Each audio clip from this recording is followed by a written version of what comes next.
Hello दोस्तों, welcome back to our YouTube channel हलाल investment, जहां पर एथिकल इन्वेस्टमेंट को आसान बनाया जाता है। तो चलिए इस लर्निंग सीरीज को कंटिन्यू करते हैं अपने इस फोर्थ वीडियो से, जहां पर we will be learning about forex market, futures and options और कमोडिटी मार्केट। ये क्या होते हैं और हम कैसे इन मार्केट्स में ट्रेडिंग या फिर इन्वेस्टमेंट कर सकते हैं। और ये भी इस वीडियो में देखेंगे कि ये सब मार्केट्स हलाल है या हराम है। That means is it permissible to do trading as per sharia or not. So firstly, we will see what is forex market and how it functions. Foreign exchange market, जिसे फॉरेक्स या currencies market भी कहा जाता है, ये एक global market होती है जहां पर मल्टीपल नेशनल करेंसीज की ट्रेडिंग होती है। इन मार्केट्स में पार्टिसिपेंट्स करेंसीज को बाई, सेल, एक्सचेंज और स्पेक्यूलेट कर सकते हैं। फॉरेक्स मार्केट का एवरेज ट्रेडिंग वॉल्यूम है क्लोज टू $5 ट्रिलियन, जिसके कारण इसे वर्ल्ड की बिगेस्ट मार्केट भी माना जाता है। Let's learn it through an example. Forex market में करेंसीज को लॉट्स में ट्रेड किया जाता है। कुछ लॉट्स जैसे कि माइक्रो, मिनी और स्टैंडर्ड लॉट्स। माइक्रो लॉट्स जो कि 1000 यूनिट्स का होता है, mini lot 10,000 and one standard lot contains 1 lakh units. Forex trading country के करेंसीज का पेयर्स से एसोसिएट होते हैं, जैसे USD CAD पेयर यानी US dollar paid with Canadian dollar. Likewise USD INR pair means US dollar paid with Indian rupees. अभी हम example लेते हैं USD INR पेयर का। लेट्स से अभी USD INR का प्राइस चल रहा है 72.45 rupees. That means you have to spend 72.45 Indian rupees to buy 1 US dollar. मान के चलते हैं कि आपका एक माइक्रो लॉट जो कि 1000 यूनिट्स का होता है, आपने उसे इसी प्राइस में खरीद लिया। कुछ दिन बाद डॉलर का प्राइस बढ़कर लेट्स से 73.80 इंडियन रुपीस हो जाता है, तो आपका USD INR पेयर जो कि आपने खरीदा था उसकी वैल्यू भी बढ़ जाएगी।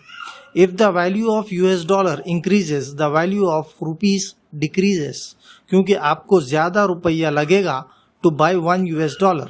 ऐसे आप लॉट्स को ट्रेड कर प्रॉफिट या लॉस बुक कर सकते हैं। इससे रिलेटेड एक बहुत ही इम्पोर्टेंट बात है, वो मैं आपको वीडियो के एंड में बताऊंगा। चलिए अब देखते हैं फ्यूचर्स एंड ऑप्शंस क्या होते हैं। लेकिन इसको समझने से पहले we have to understand what is a derivative. Derivatives are a contract that derives its value from the performance of an underlying asset. Derivative एक किस्म का कॉन्ट्रैक्ट होता है जिसकी वैल्यू उसके अंडरलाइंग एसेट्स पर डिपेंड होती है। This underlying asset could be A stock, index, commodity, currency etcetera. ये डेरिवेटिव्स 2 टाइप्स में डिवाइड हुए हैं, जिसे हम फ्यूचर्स एंड ऑप्शंस कहते हैं। एक एक करके जानने की कोशिश करते हैं। A futures contract is the obligation to sell or buy an asset at a later date at an agreed upon price.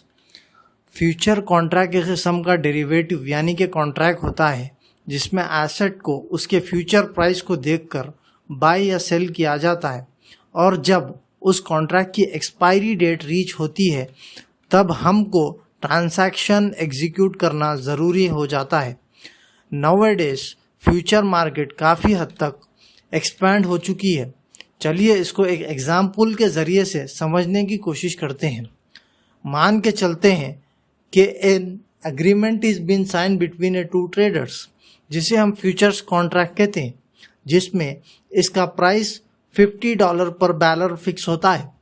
अगर इसका प्राइस $55 हो जाता है एक पर्टिकुलर फ्यूचर डेट पर, तब बायर को $5 पर बैरल का प्रॉफिट होता है, जबकि सेलर को इसमें लॉस उठाना पड़ता है।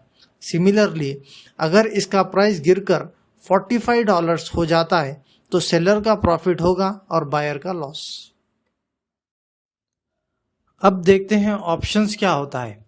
ऑप्शंस कॉन्ट्रैक्ट भी फ्यूचर ही की तरह होता है, लेकिन इसमें छोटा सा डिफरेंस ये होता है कि इन्वेस्टर को ये राइट होता है कि वो शेयर्स को बाय करे या सेल करे as per his wish upon the expiry date, और ये मैंडेटरी नहीं होता जैसे फ्यूचर्स कॉन्ट्रैक्ट में होता है।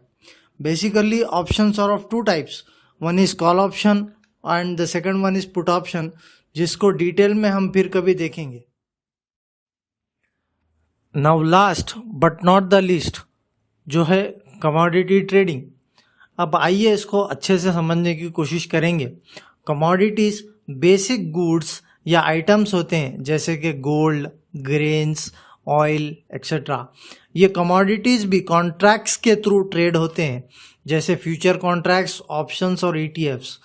सम of the types of commodities are, number 1 metal. Metal एक टाइप की कमोडिटी है जिसमें गोल्ड आता है, सिल्वर आता है, प्लैटिनम और कॉपर आते हैं। दूसरी टाइप की कमोडिटी है एनर्जी, जिसमें wind power, solar energy, biofuel etcetera आता है। और तीसरी टाइप की है agriculture. Agriculture commodities includes corn, soya beans, wheat, rice, coffee, cotton and sugar वगैरह वगैरह। अब आपको forex, futures and options and commodity trading समझ आ गया होगा। यहाँ तक हमारे साथ बने रहने के लिए शुक्रिया, जिसके बदले आपको सबसे इम्पोर्टेंट बात पता चलेगी। आपने ये सारे कॉन्सेप्ट तो समझ लिए, लेकिन क्या ये सब हलाल है? तो इसका आंसर है नहीं। जी हाँ, आपने सही सुना, ये तीनों में ट्रेड करना हलाल नहीं है। It is not at all permissible to trade in these markets. पर आप सोच रहे होंगे ऐसा क्यों, what is the reason behind it? तो वो इसीलिए कि जो भी ये ट्रेड्स हो रहे हैं वो कॉन्ट्रैक्ट्स में हो रहे हैं जिसमें आम पब्लिक जैसे कि आप या मैं उसकी डिलीवरी नहीं ले सकते। तो इसीलिए जब आपके पास इसकी डिलीवरी लेना पॉसिबल नहीं है तो इसका मतलब है बस हवा में ट्रेडिंग हो रही है, जिसकी वजह से ये हलाल नहीं है। Scholars didn't give permission to trade on these markets. फिर आप सोच रहे होंगे कि भाई इन्वेस्ट करे तो करे कहाँ? घबराइए नहीं, हम आपको उसमें भी हेल्प करेंगे। Equity is the best place to invest, and उसमें किस तरह से इन्वेस्ट करना है, कैसे करना है, इसके लिए हमारी बाकी वीडियोस आप देख सकते हैं। होप आपको ये कॉन्सेप्ट समझ आया होगा। अगर आपको हमारी इस वीडियो के थ्रू कुछ लर्निंग हासिल हुई है तो इस वीडियो को लाइक करिए, शेयर करिए और कमेंट करना ना भूलिएगा।